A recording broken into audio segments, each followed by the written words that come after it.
The Carleton College Convocation program is a weekly lecture series that brings fresh insights and perspectives from experts in a variety of fields. The program has a rich history dating back several decades. The selected Convocation speakers assist the liberal arts mission of centering thoughtful conversations within education and beyond.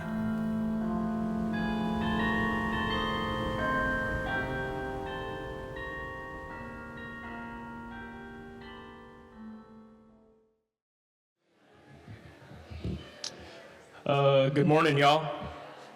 Hello, hello.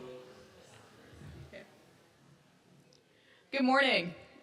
My name is Cynthia Nayes, and I'm a junior physics major here at Carleton. I'm joined today by Omar Sierra, a senior physics major. As Minnesotans, we've all noticed our winters changing and our weather becoming less predictable. Today's speaker helps us understand not just what's happening, but why it matters. Sven has been a meteorologist for nearly 2.5 decades now, and most recently he's done work with Minnesota Public Radio and BringMeTheNews.com. But Sven goes beyond just the daily news and the daily forecasts. He's traveled to all 7 continents, leading expeditions to the Arctic, Antarctic, and subarctic regions, witnessing climate change's impacts firsthand. He's even lectured on polar bear conservation at the Churchill Northern Study Center in Manitoba. Sven earned his meteorology degree from St. Cloud State University, where his thermodynamics research won multiple undergraduate awards. Today, he combines his scientific expertise with his passions for conservation and social justice, serving as a science advisor to the Minneapolis Foundation. Whether discussing global climate patterns or local weather changes, Sven brings both rigorous science and genuine care for our planet's future. Please join us in welcoming Sven to Carleton College.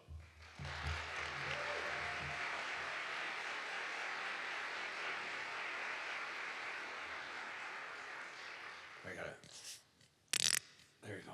Crack the Carleton water. All right. Thank you for having me. I'm told this is a good turnout. Good.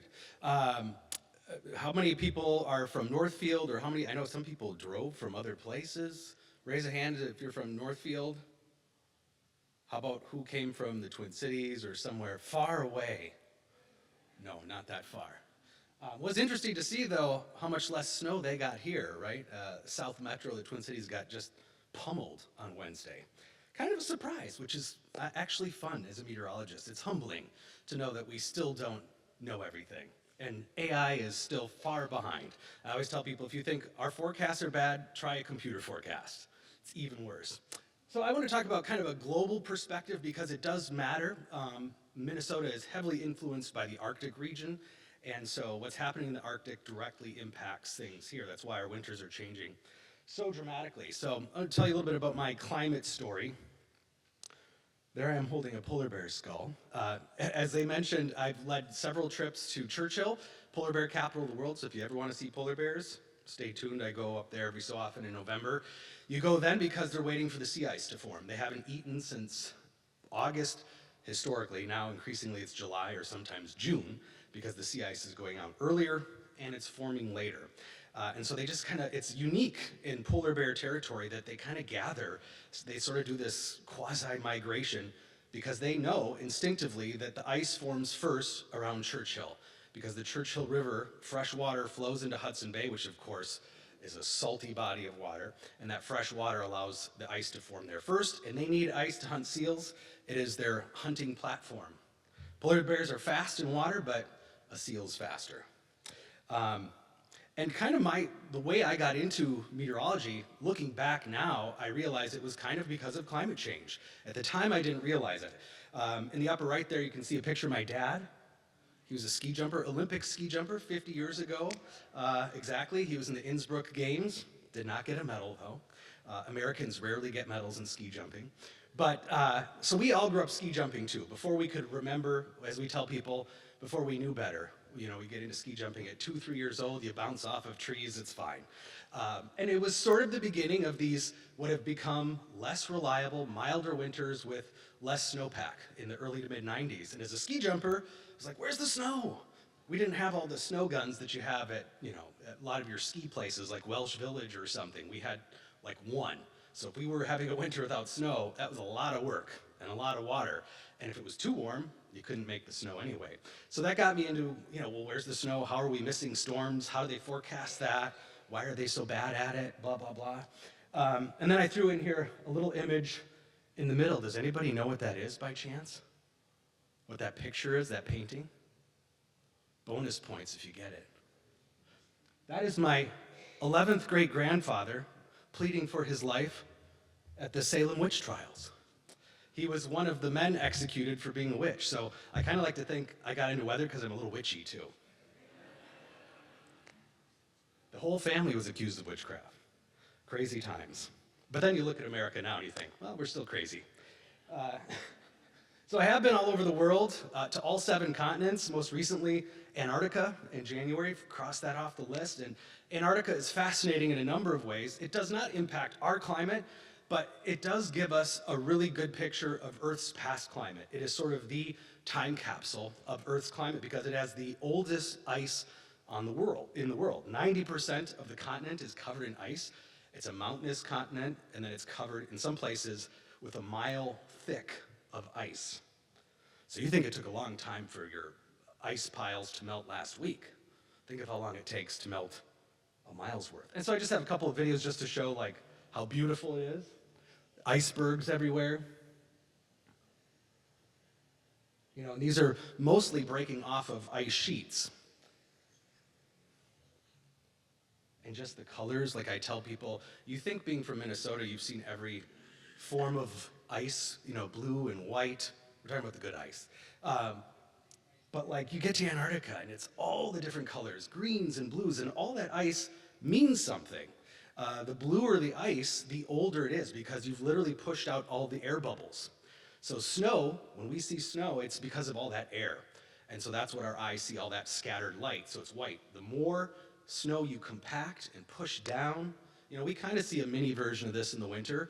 Freeze-thaw cycles, snow on top of snow, and then it gets clear, but we never get past the clear stage.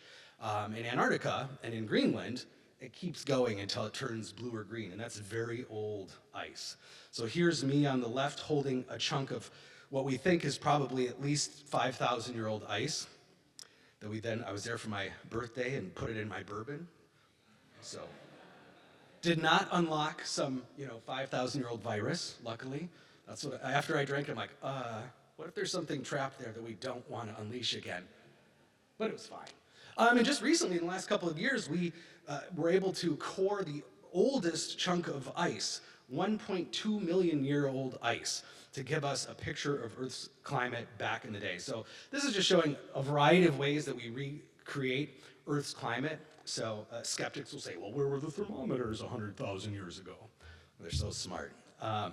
We can actually reconstruct it pretty well through not just ice cores, but a variety of things, depending upon how far back we want to go. Sediments tell us a lot. And then we put that together. That's how we know that Earth is warming, and we know Earth's climate cycles from the past is from these ice core samples, these sediment samples. There's all sorts of things. People digging in the peat for these things in Denmark to reconstruct the climate. And then we get to our modern time where we know, because of thermometers, that Earth is changing rapidly. So when we look at globally, you see a trend here. If you look at all those years, they're all pretty recent. So only one of those years, 2021, wasn't in the top 10 of the recent 10 years. So every year, we're kind of breaking new records. It might not be number one, but in a couple years, we'll have the new number one spot. 2024 was a very warm year on planet Earth, partly because of an El Nino, but you combine El Nino, oceans are very warm already, and then our warming climate, and you get these spikes. When we look at the US, it's a little less staggering, but still pretty close. All of the top 10 are in the last 2 decades at least. In 2024 was the warmest year for the US and Minnesota, by the way. Everybody remembers that winter or non-existent winter of 2 years ago? We had a Kansas City winter. And a lot of models predict that that's probably going to become normal by the end of just this century, which is not that far away. And it's not that the Earth's climate is changing. It's always changing. There are cycles, yes. But it's that pace of change. Evolution doesn't work on the scale in which we are changing the planet. So people say, oh, polar bears will adjust. Well, not in 5 years. It takes time. And polar bears are super resilient animals. They are basically tundra grizzlies. They were grizzly bears just 100, 200,000 years ago that said, hey, there's all this ice everywhere, and there's these seals. Let's try that route. And so they evolved to hunting seals. That's their main food source on the ice. And so they could easily evolve back to their old ways, but over the course of tens of thousands of years, not 5 decades. Another way we can measure this, the ratio of record high temperatures to record low temperatures is really staggering. Now it's about 2.7 record highs to every record low that's set. We still do set some record low temperatures occasionally. That cold snap in late January did break a couple record lows, daily record lows, but we almost never hit those lows that really matter, which is coldest temperature of winter, for example. It's just that record for that specific day, which is still impressive, but if we're talking, breaking all-time records, that's a bigger deal. Whereas you can see decades ago, beginning of the century, it was pretty 50-50 even. We were breaking record highs at the same rate that we were breaking record lows. So what's warming our world? We know it's warming. Almost nobody disputes that anymore. Even the skeptics in the oil industry knows that. And we can actually, turns out we can model this pretty well. When we just put in the natural causes into computer models, we get basically a flat-lined Earth. But when we add, let's see if this animation works. There we go. But when we add human and natural causes, look how closely it lines up with what we're seeing. That's how we know it's us. We can actually simulate and recreate almost perfectly the climate that we are seeing now by adding in carbon dioxide emissions primarily. There's several other things, methane, of course, and some other things. As mentioned, 2024 was the hottest year on record globally. A lot of red on that map. But even in the warmest year on record, there are places, if you were in Patagonia, for example, they had a colder than normal year. That's about one spot. Southeastern Greenland had a colder than normal year. Parts of eastern Antarctica. But everywhere else, staggeringly warm. Sometimes people say, oh, what about the 1930s? For a Minnesota-specific example, which continues to hold our all-time hottest temperatures. But if you look at 1936, the hottest year, it's very regional, that heat. Most of the rest of the planet was cooler compared to the century average. And there's increasing evidence, thanks to more sophisticated computer modeling, that actually the 1930s, probably, that heat was caused by us. There are natural drought cycles on the plains, but because of our farming practices, you have people from the East Coast moving to Oklahoma and saying, well, we're going to farm here just like we do in Pennsylvania. Well, it's a very different climate, very different soils. We literally created a desert in the plains by tilling the soil improperly, not rotating crops, et cetera. A lot of the practices that we have in modern agriculture, we learned by the mistakes of the 1930s. So will we ever hit 114 degrees again? Probably in Minnesota.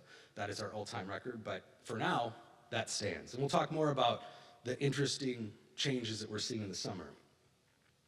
Ocean heat. So far, we think about 90% of the heat that the planet has been absorbing because of us has been in the oceans. So think of how much we're seeing our changes on land and think that that's only a tenth of it. The oceans are absorbing the rest. And then we're dumping plastic and fishing nets and all sorts of other nasty things that are literally destroying the thing that we need. Most of the planet is covered in oceans, and we need it. Oceans are a part of a healthy ecosystem. Oceans help sequester carbon. People don't realize that. The Southern Ocean around Antarctica takes in a lot of carbon. And if we warm that up, screw up the ecosystem, we're screwing up one of the last things we have to help us out. Because we're already ruining the Amazon and a lot of rainforests. And we had some recent years, 2023, 2024, were the warmest years in our oceans ever on record. And not by a little bit. If you look at this chart, this is plotting all the years back to 1982. And you can see the blue line there, 2024, wasn't even close to the other years. And so it is a little bit of a mystery. Have the oceans just finally said we cannot absorb anymore, and it's just bubbling up? Is every El Nino going to be a super El Nino now? That's another question we have. And of course, that affects things like sea ice. Meteorologists, climatologists are obsessed with sea ice because it is vital to the checks and balances of Earth's heat budget. Antarctica had off-the-chart, record low sea ice minimums and maximums. We measure in both the Arctic and the Antarctic the minimum and the maximum. For the Antarctic, that happens at the end of their summer, usually February or March. We have that minimum after the long summer, all that daylight. The sea ice does shrink. Antarctica about doubles in size if you looked at it from space because of the sea ice. The Arctic, not as dramatically so, but does increase in size. 2025, 2024, 2022 were all the third lowest years on record, and it was by quite a bit. And the reason sea ice matters for our climate, we'll get into in a second, but it also matters to all the critters. It is a vital part of the food chain. So you can kind of think of, in a Minnesota example, the soils or the Great Plains as being a building block of our ecosystem. Well, the sea ice acts like that for the southern oceans, because as that ice starts to shrink and melt in the summer, algae grows underneath, phytoplankton feed on that algae, that feeds fish, krill, which feeds the whales, et cetera, et cetera. So if you have less sea ice, whether that's the Arctic or the Antarctic, you have less food. So that affects the animals, of course, but it also affects the climate. So here's charting all the Antarctic sea ice years. And again, these are all the years plotted back to the 70s. Notice 2024, 2023. Nothing comes close. And again, it's pretty alarming to climate scientists to see this. We expect things to trend down. You're gonna have ups and downs on any chart, but for them to be off the charts suddenly. When Antarctica was kind of flatlined for sea ice for a while because it's a little bit more complicated climate. It's an entire continent that is cold and icy, whereas the Arctic is mostly water with land mass kind of protruding into it. 2025 was the warmest year in the Arctic, and 2024 was the second warmest. Again, kind of a trend, but again, you can see some regional variations. As I mentioned, Antarctica, that's in blue, was kind of flatlined or even increasing in sea ice. And that's because as these ice shelves are breaking up and moving out, if you put ice in water, we all do this, right? If you take my Carleton water, pour it in a glass and put ice in it, and then put it in the freezer versus a glass that has no ice in it, which one do you think is gonna freeze quicker? The one with the ice, right? So as ice breaks off from Antarctica's ice shelves, it's actually cooling the waters and allowing sea ice to increase in some places. So it's sort of counterintuitive. And there was 2014, 2015, we had a very high year for sea ice. And then all of a sudden it just drops off like a cliff when we get to 2023, 2024. Whereas the Arctic in red there, you can see is much more of a steady trend. Again, there are ups and downs, but it's generally, you could apply a pretty nice looking trend line to that. Whereas if you try to do that for Antarctica, you're gonna have an upside down hockey stick. And this is a reason why the Arctic is warming faster than the global average, in some cases as much as 4 times faster, because the Arctic is surrounded by water and all the oceans are holding that heat, whereas the global average is just kind of looking at the whole big picture. And as I talked about some of these differences, if you look at it side by side, again, Antarctica is a whole continent, which is literally centered at the southern pole. So it's like the perfect way to create a very cold, icy spot. But you look at the Arctic, the North Pole, you can stand at the North Pole still. It's just ice. It's just sea ice. There's no land underneath it. Sorry, anybody still believe in Santa? The North Pole is not this mountainous place with, there's no reindeer there either, by the way. There is in the Arctic, of course, but not at the North Pole. There's not much, anything there at all. Not even a polar bear, because there's no seals right at the North Pole generally. So you have multiple continents that have real estate within the Arctic, but it's mostly water.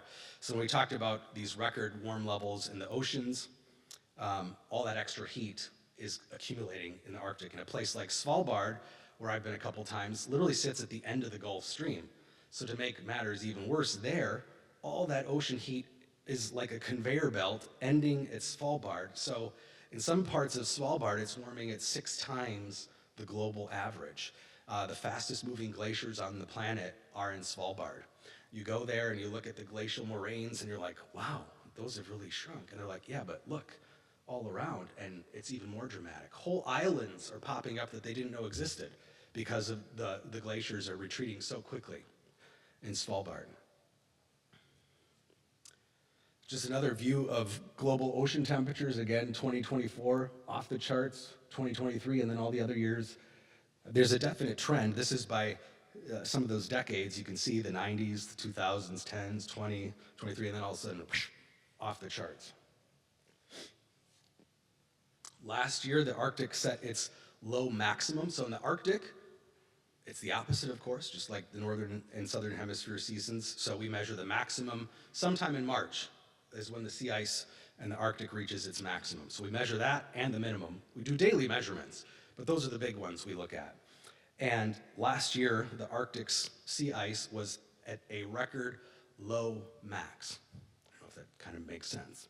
But that was an area the size of Texas, double the size of Texas, of ice that wasn't there. You think that's going to have an impact on the regional climate? You betcha. So this is a look just at yesterday.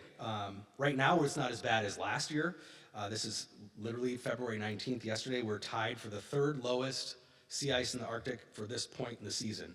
But all this winter, it's been back and forth. There have been times, especially in December, where the Arctic was at a record low sea ice, which plays into our winter, ironically. The weird winter we've had is because of record low sea ice in the Arctic that we'll talk about in a second. But what this is showing is sea ice concentration. So you can see the blue and white is the ice, and then the orange line is the average extent. So that's the 1981 to 2010 average of where the ice should be extending to. And you can see a lot of gaps. You've got gaps all over Russia, Alaska, the northeastern part of North America, Svalbard. You probably can't see this arrow, no. Svalbard's between Greenland and Russia, if you look there. Island archipelago.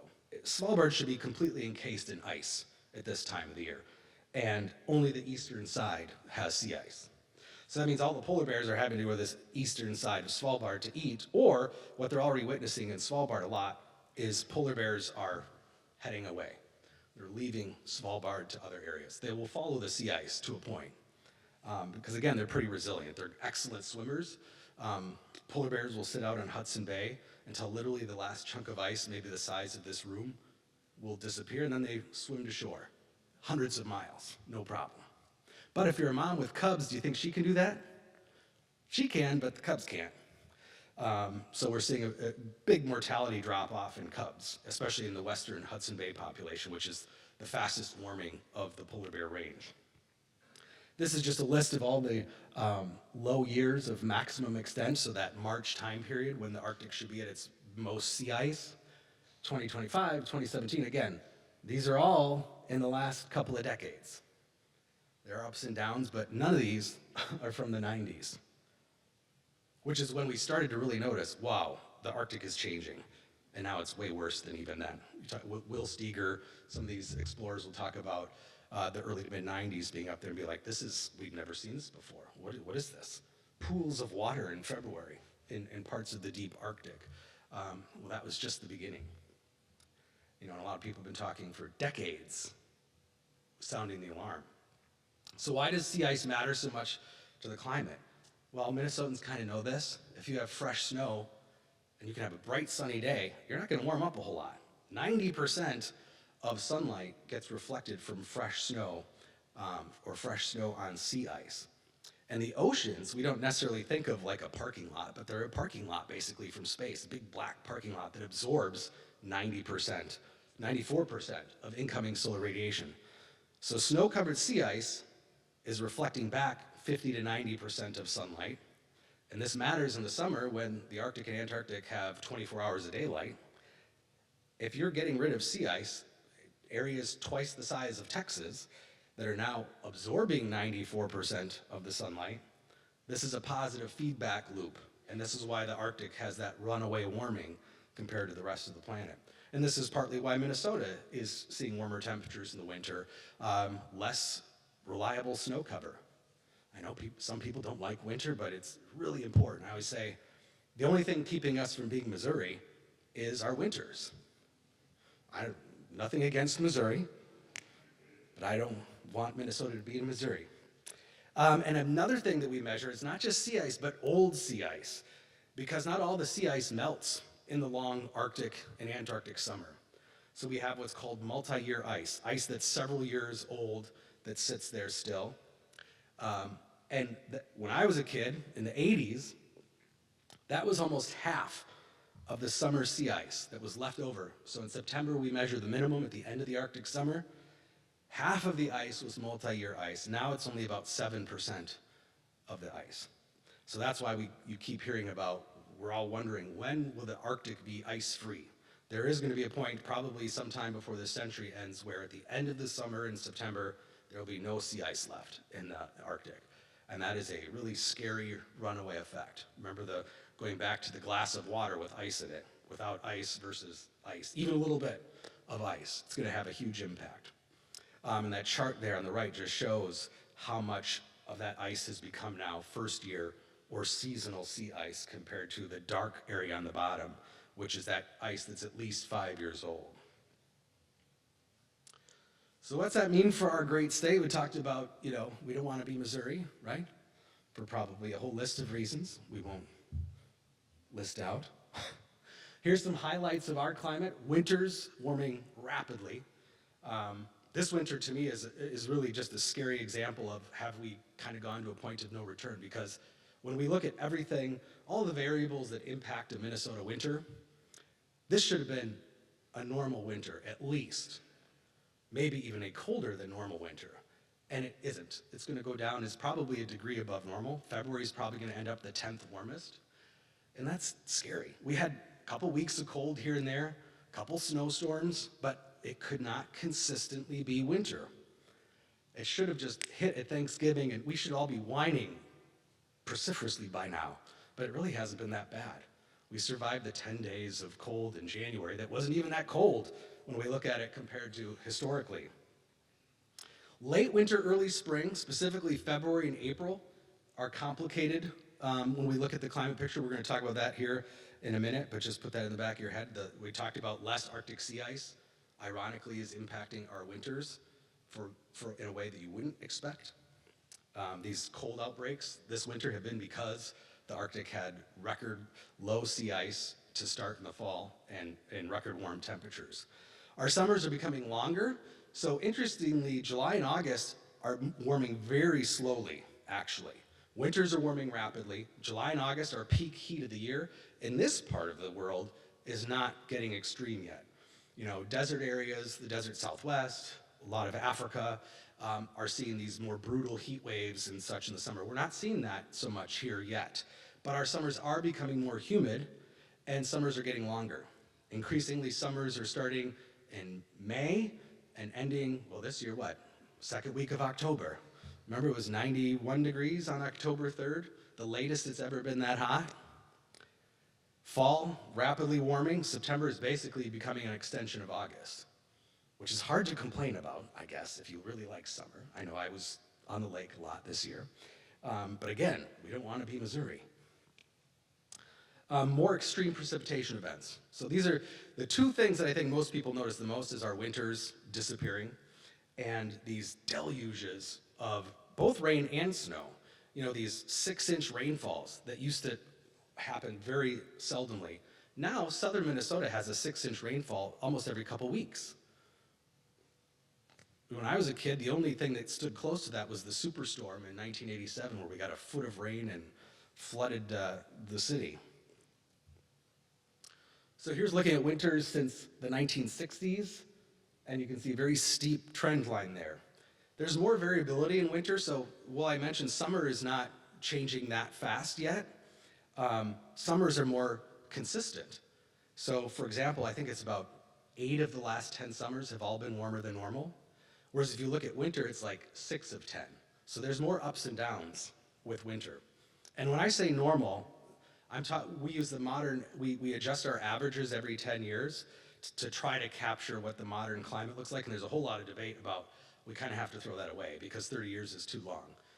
Right now we're using the 1991 to 2020 average. Well, there are people here who remember the 1990s. Do they compare it all to our, especially winter climate now? Not really. And then I put in here, the purple dashed line is the historic average. So you can see that in the 60s and 70s, you had a lot more winters that resembled the historic average. And now the last time we had a winter that was anything like historic was 2013. And for you college kids, what, you were 7 years old maybe? So that's the only winter. When us old people say, you guys don't know, we used to go uphill both ways and it was cold and snowy, we're not totally BSing you. 50% BS. The hills didn't disappear. But winters were consistently much colder and much snowier. When the snow came in late November or early December, it stayed. There were exceptions, but now, again, look at this winter. Thanksgiving, wow, hey, are we in for real winter? And then Christmas, we're like, boy, are we gonna have a white Christmas? We barely pulled it off. And then it rained. You know, we've had a couple of midwinter rainfall events. That's another thing that's changing. You never used to get a half inch or an inch of rain in January. Now that's happening almost every winter. And this is just looking at my spreadsheet chaos to just show you an example of, this is, at the bottom is the most recent winter, and at the top is 1976. And I've shaded in blue the winters that were match the historic average or colder. And you can see how the colors disappear as we get into modern times. There's 2013, 2014, which was a legitimately brutal winter. That's when most people for the first time heard the word polar vortex and wondered, what is that scary thing? Where did that come from? It's not new, it's always been around. We're gonna talk about that too. A really great example of how our cold is changing is 30 degrees below zero. Actual temperature. In the 1961 to 1990 average, that happened about once every 4 years. So it wasn't every winter. 30 below got people's attention. It was infrequent, but now, the last time we did that was 1996. And that's another one of those things where I wonder, are we ever gonna hit 30 below in the Twin Cities again? Don't know. Why does it matter? Well, one of the things we're, as humans, are trampling everywhere, and we're changing the climate. Invasive species are taking over. You know, emerald ash borers got a lot of attention in much of Minnesota and Wisconsin. Well, it turns out when you get to 30 below, 98% of emerald ash borer larvae die. So even if you're only doing it once every 4 years, that's enough to keep the emerald ash borer at bay. We wouldn't have to do anything else because it would take them 4 years to build back their population if we're doing that every 4 years. Well, when it hasn't happened for 30 years, that's why all our ash trees are dead in central and southern Minnesota. The only place that still does it with any regularity is northern Minnesota. So this is a map specifically adjusted to this winter's coldest temperatures from January, and you see those orange areas in northeastern Minnesota and northern Wisconsin. Those are the only areas that reach that important threshold. They also don't have many ash trees in northeastern Minnesota, so it's kind of irrelevant. But you can just see on the right there, 10 below, you get about a third to die off. We did get to 20 below in the Twin Cities and much of southern Minnesota. So that kills off most of them, but if you only kill off 79%, that's enough emerald ash borer to come back pretty strong come summer. Why is our winter changing so much? We've been talking a lot about the Arctic. Well, this is showing on average our wind direction. So this is what we call a wind rose. So on the left, you can see January, the predominant wind direction is out of the northwest. We all know that's a cold place, right? Whereas in the summer, it's more variable. And generally, it's kind of a battle historically between northwest and southeast. If we do a wind rose for the last 15 summers, it will look different than the one on the right. It's more dominated by southerly and southeasterly flow. That's another thing 20, 30 years ago. You'd get hot for a couple days, hit 90 degrees, and then you get a nice 3-4 day stretch of cool Canadian air where it's 75 degrees and people can open their windows. That doesn't happen hardly anymore. We're more consistently warm and humid with fewer of these cool snaps because there just isn't as much cool air left in the Arctic come summer. So the impact is that winter is warming at 9 degrees per decade, summer just a quarter of a degree. Winter is warming at a rate that's 3 to 4 times the summer warming. So remember I said summer on the right, almost flat. It's still warming, but not as fast as winter. Big Lake Superior, everybody loves to go to Lake Superior, right? Well, a big lake like that is changing too. This is a chart of sea ice, well, you could, it's almost like a sea, the inland sea. Ice cover for this year is the red line, blue is the average, and we were actually above average thanks to that cold weather in late January. Ice had rapidly developed because a big lake like Lake Superior, of course you have a lot of wind and waves too. It takes consistent cold and calm weather, which used to happen in January and February. But now even up there, it doesn't stick around long enough to form a lot of ice. The last time Lake Superior froze over totally was 1996, which was the last time we hit 30 below in the Twin Cities. And we hit the state record of 60 below zero in Tower. And then because of the heat wave we had a week and a half ago, seems like a long time ago now, and then the big storm that rocked the North Shore earlier this week went from 53 to 23% ice cover. So wind and warmth, there goes the ice. So this is a year where I'm like, wow, are we maybe gonna get to 75%? I know we're not gonna get to 100, but if it had stayed cold in February, or at least an average February, we might have gotten to 75% ice cover. But now, at this point in the season, there's no way. This is plotting the maximum ice cover in Lake Superior each winter back to the 1970s. The red dashed line is 50% ice cover. The pale yellow line is that 75% threshold. And we used to, 30, 40, 50 years ago, get to 75% ice cover almost every winter. In fact, the average historically was 74% of Lake Superior freezing in the winter. Now we've only done so 8 times since 1996. So about 1 in 4 years. We still do it occasionally, but much less. And now our average winter ice cover is 48%. And any lake in our climate depends on ice cover for the whole ecosystem and regulating the lake. Even Lake Superior, a big lake like that, ice cover matters. And it's contributing to partly why Lake Superior is warming faster than the air temperatures actually. Kind of like the oceans.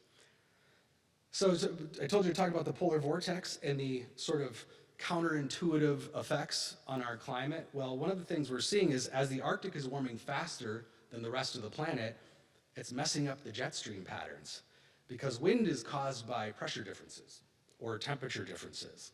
So to have a strong jet stream, we see this every winter. The jet stream is around year-round, but especially in the winter, it accelerates because the Arctic gets really cold, the tropics are still warm, and that creates a really strong ribbon of wind that moves generally west to east because of Earth's rotation.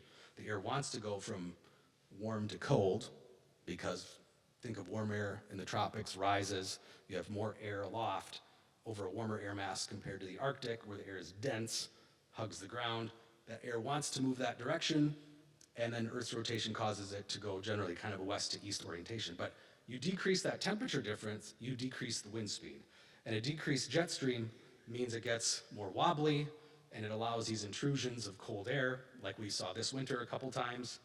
But also you get these intrusions of record warmth. So in the lower right, you can see how this works.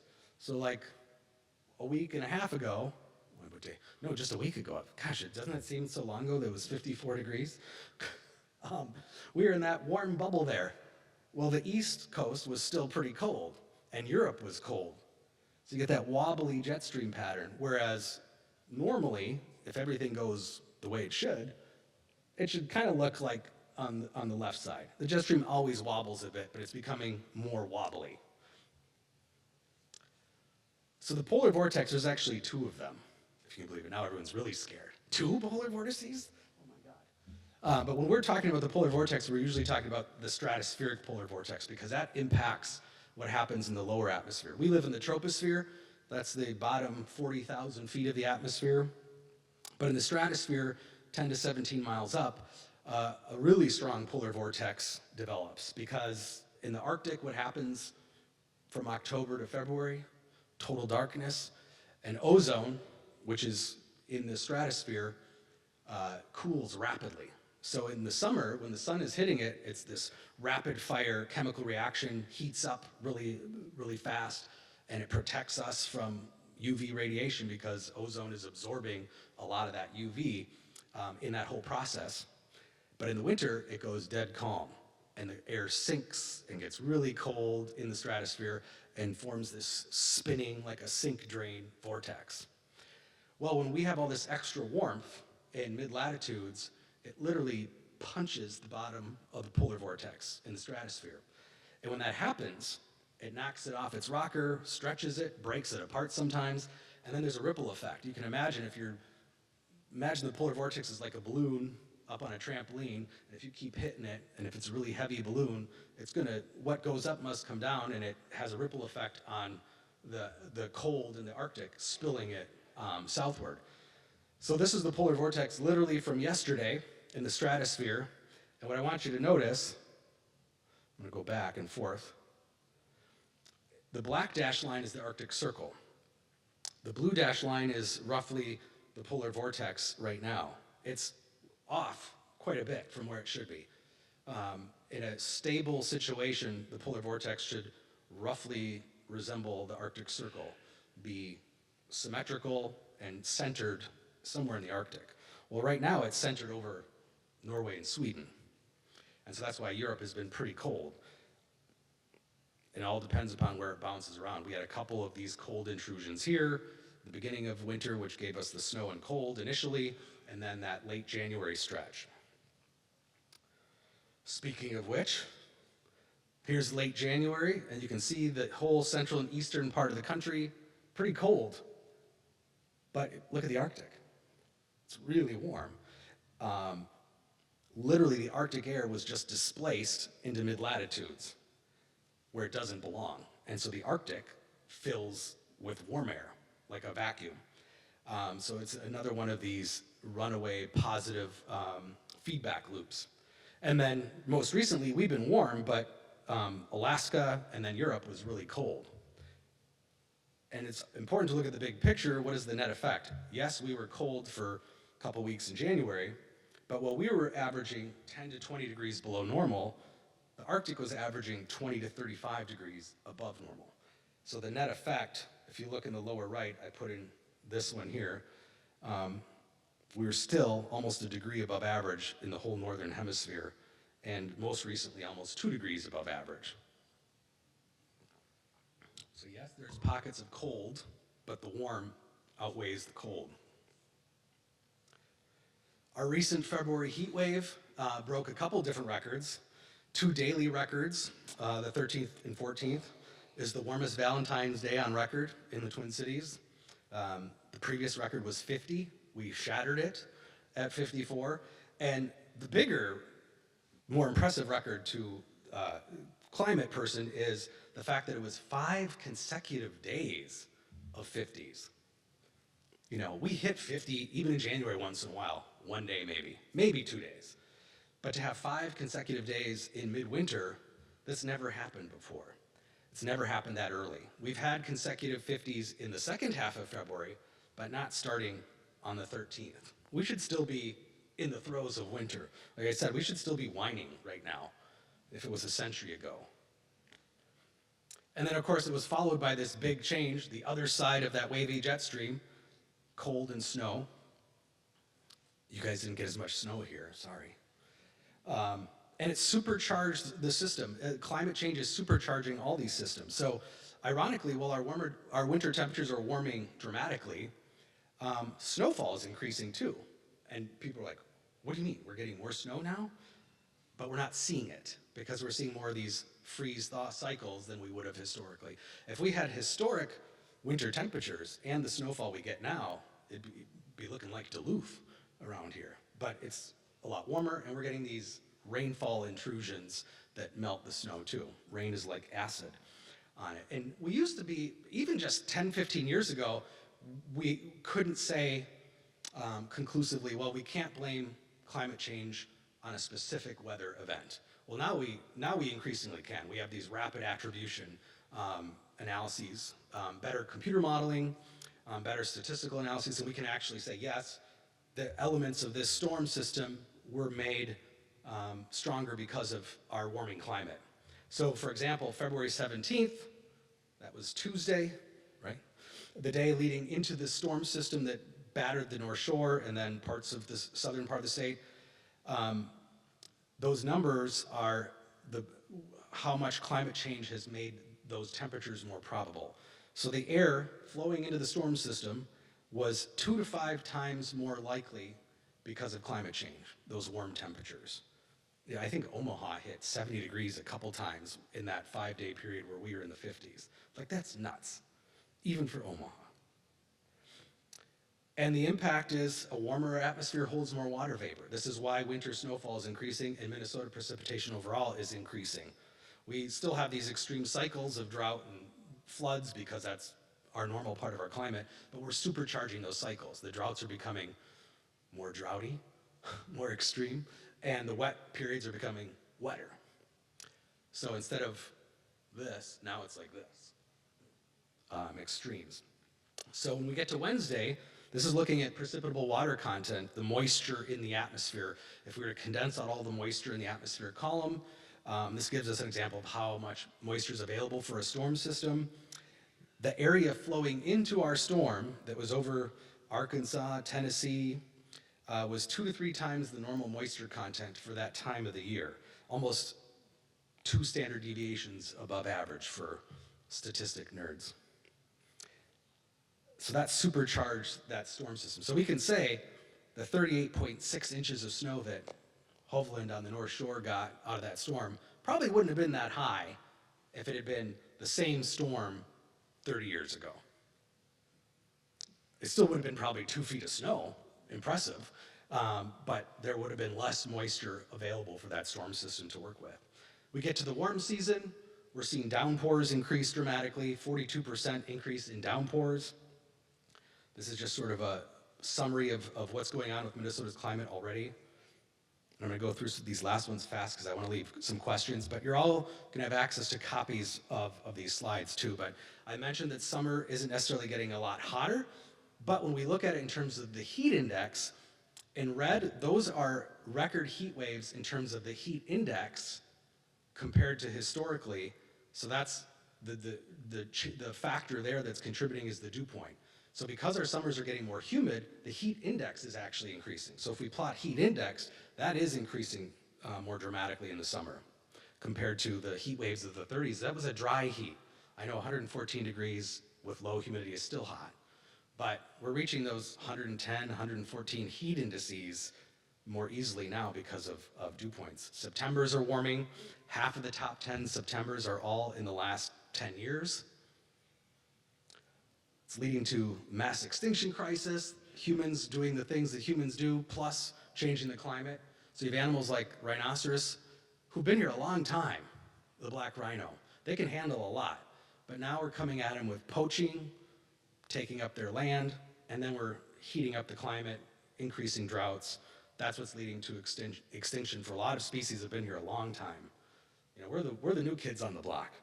And we're getting rid of animals that have been here for a very long time. And again, it's not the change, it's the pace of change.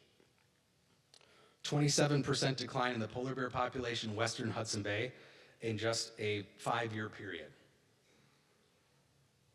And that's because the sea ice is forming later, melting earlier, less time for them to eat. I'm going to skip ahead here to questions. I always pack more in here than I could possibly ever get to. So if you ever want to do a 3-hour talk. But we got to all the good stuff. But here's my email. Feel free to email me questions too in case we can't get to all of them today.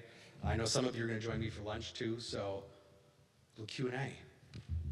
Thank you very much, Meteorologist Sven. Exactly, perfect. Well, as he said, we're going to have Q&A in just a minute or two. Super quickly to mention that the Convo lunch, we are full up. So if you didn't RSVP, there's always next week.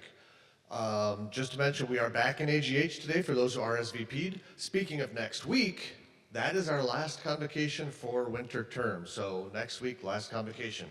Let us get to the Q&A, and this includes our Zoomers as well. Oh, we have one over here. You've got questions. Myself and Kate, we have microphones. And hi, Mandy, by the way. My coworker from NPR is watching on Zoom. Hi, thanks for your talk today. I was really curious about looking at all of your data sources. I'm wondering, how's the status of federal data collection and access, and if that's impacting the work of you and other meteorologists? Oh, yeah. I'm going to show you a website I use in particular. So I'm not, no internet, duh. A lot of the sea ice data I've been showing, you go to the web pages and it'll say, due to federal funding cuts, there's less data. One of the things that the administration got rid of in the last year was keeping track of billion-dollar disasters. Like, who needs to keep track of that? Just hide that, you know. So organizations like Climate Central, which is a nonprofit that works with specifically media, getting climate data out so that it's in front of the public more, has been kind of picking up the slack. So in some ways there is, but yeah, there's less data. They don't want to keep track of climate data.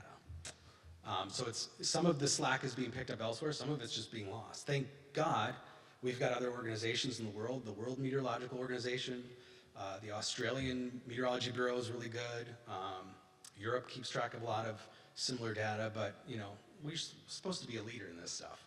And so it looks bad when we're like, we don't really care, and pull out of some of these things. But you know, one of the things, not necessarily a climate thing, but it could be, but like weather balloons. Yes, we still launch weather balloons that are vital sources of information to give us, because the atmosphere is three-dimensional, remember. We have a lot of data on the surface, but what do we know? How do we know what's going on at 10,000 feet? Weather balloons. And there already weren't enough of those. And so now they've taken fewer away. And so there's gaps sometimes, you know, between here and Salt Lake City, for example. There used to be about 3 or 4 different weather balloon sites. Now there's none.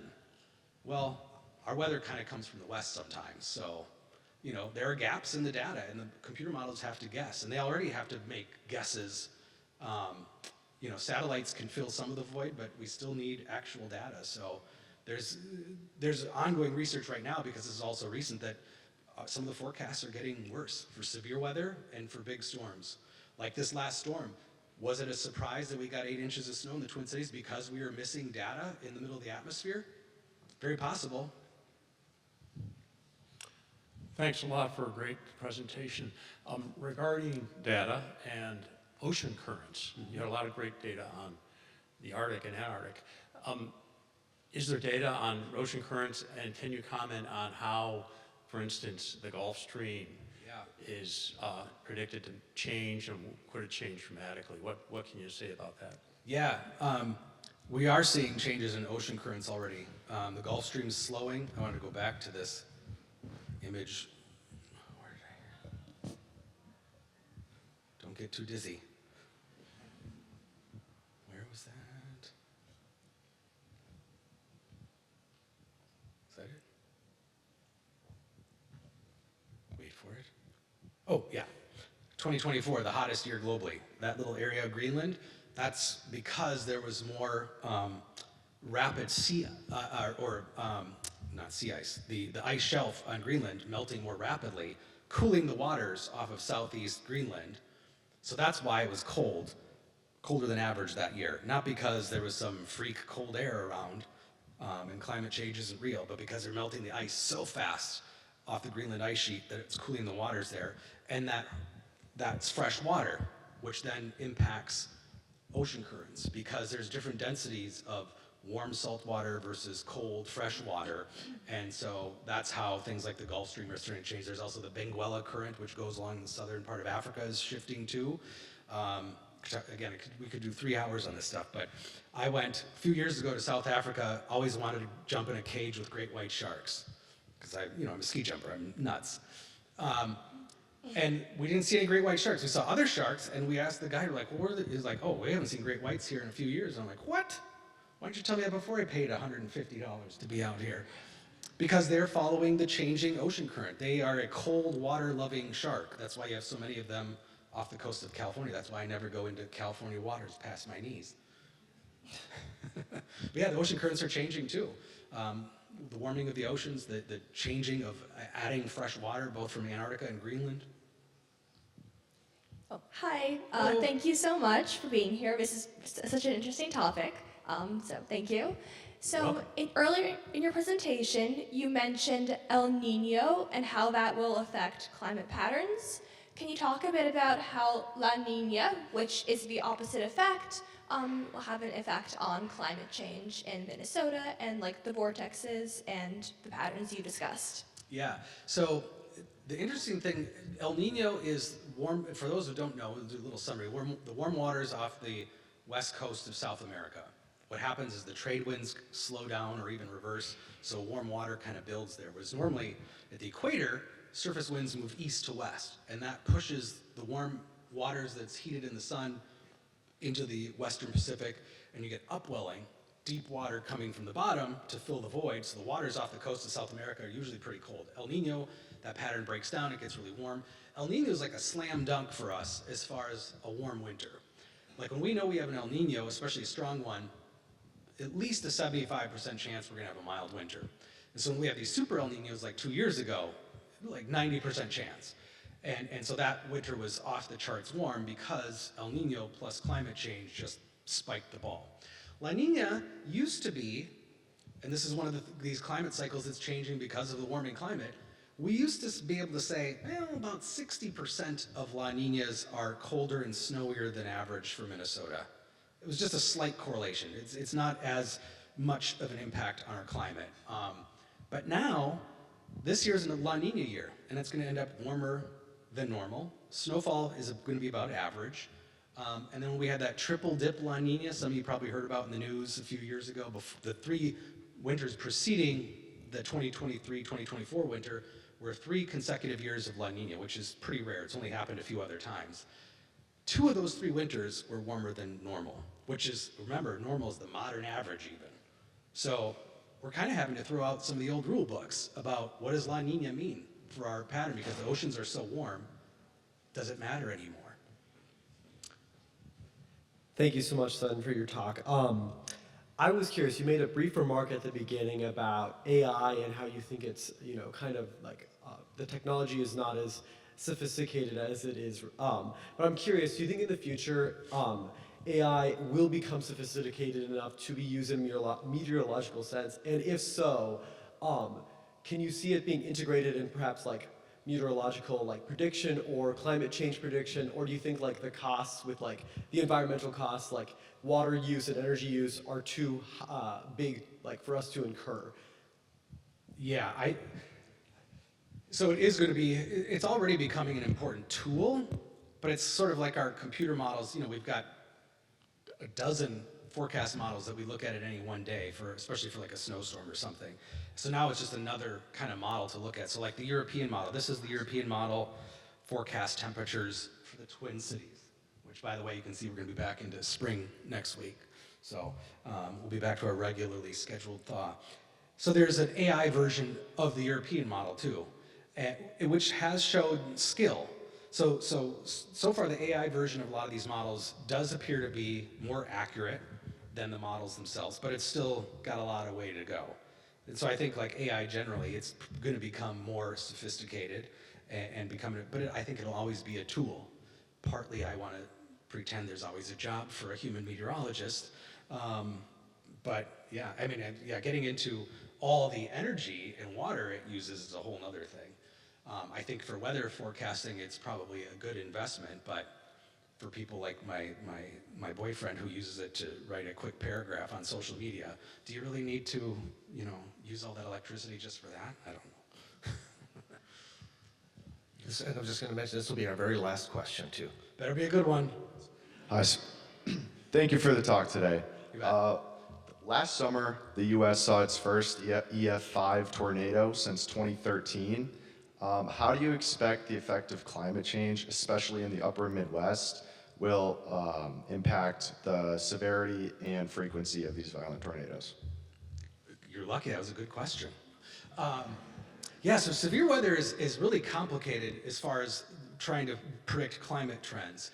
So for example, in Minnesota, we're not necessarily seeing more severe weather.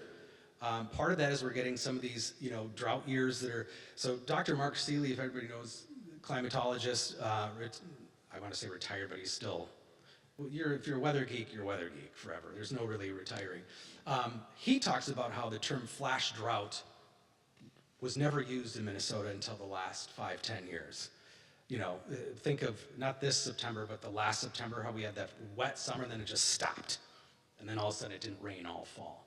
So that's affecting probably some of the numbers on severe weather. One of the things we are seeing though, like for Tornado Alley, for example, which Minnesota's always been on the northern fringe of, you can see that expanding, longer summers, more humidity, inevitably you'd think that's gonna create more severe storms.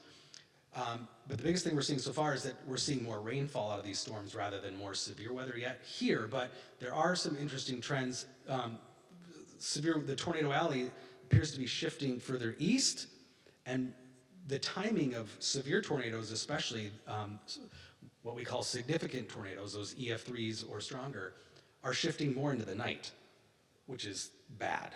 The southern states already have the highest deaths due to tornadoes because they don't have basements, for example, in a place like Louisiana.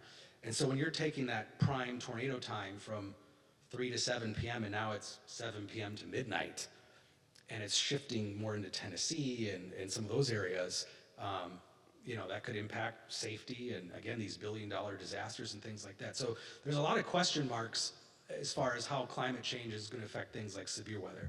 I think the hunch is that, well, inevitably, a warmer, more humid atmosphere has got more energy to play with. But there's a lot of other dynamics that play into it. For example, you need that cold air in the spring to come streaming down the plains to whip up those tornadoes. When you have less of that temperature difference, that changes the entire dynamics, shear and all these variables that are important for severe weather. So it's a complicated, it's not as easy of a slam dunk to say as like winter, say, you warm up the Arctic, winter's gonna get warmer. Severe weather, I always say a thunderstorm, think of all the things you learn about in the atmosphere. The thunderstorm is putting all of that stuff together. Like every kid who's a freshman meteorology student wants to jump into thunderstorms right away, tornadoes. Let's learn about that. Well, you gotta understand the really nerdy stuff like thermodynamics first to get to all that. The tornado is like the grand finale, fireworks display, putting everything together. So the more variables, the more complicated it is to try to predict what will happen with that. But I would guess that we're gonna see more severe weather. It's just a matter of where and when. It's the timing and the location that's changing. And on that, we must conclude. Thank you, Meteorologist Sven. We appreciate you being here. Thank you all for being here as well. We'll see you next week.